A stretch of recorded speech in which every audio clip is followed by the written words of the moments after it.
കർക്കിടക കഞ്ഞി ആരോഗ്യത്തിനുള്ള ആയുർവേദ രഹസ്യം. ആയുർവേദ പ്രകാരം ഈ ഋതു വർഷ ഋതുവാണ്.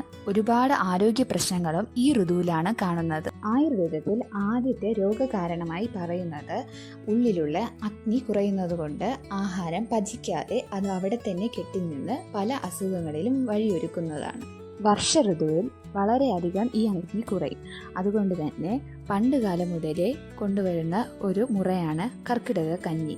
കഞ്ഞി പൊതുവെ അഗ്നിയെ വർദ്ധിപ്പിക്കാൻ വളരെ സഹായപ്രദമാണ്. ഇത് വെറും ഒരു കഞ്ഞിയല്ല, ഒരുപാട് ഔഷധ കൂട്ടുകൾ ചേർന്നാണ് കർക്കിടക കഞ്ഞി ഉണ്ടാക്കുന്നത്. പലയിടങ്ങളിലും പല രീതികളിലാണ് കർക്കിടക കഞ്ഞി തയ്യാറാക്കാറുള്ളത്.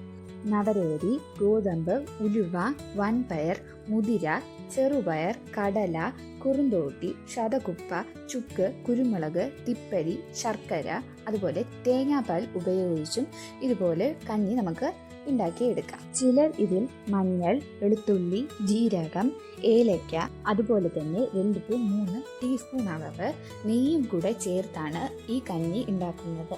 നെയ്യ് അഗ്നി കൂട്ടാനായിട്ട് വളരെയധികം ഹെൽപ്പ് ചെയ്യും.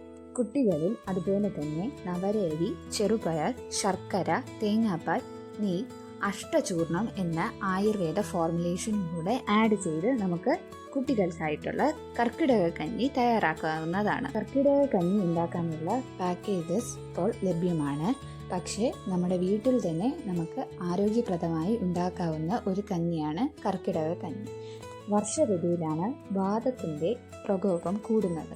അതുകൊണ്ട് തന്നെ സന്ധികളിലുള്ള വേദന, മുഴുവനായിട്ടുള്ള ദേഹവേദന, വയസ്സായവർ മുതൽ കുഞ്ഞു പിള്ളേർക്ക് വരെ തണുപ്പ് കൂടുന്നത് കൊണ്ട് തന്നെ വേദന അനുഭവപ്പെടാം. ഇത് ഭക്ഷണം മാത്രമല്ല, ഒരു മരുന്ന് കൂടിയാണ്.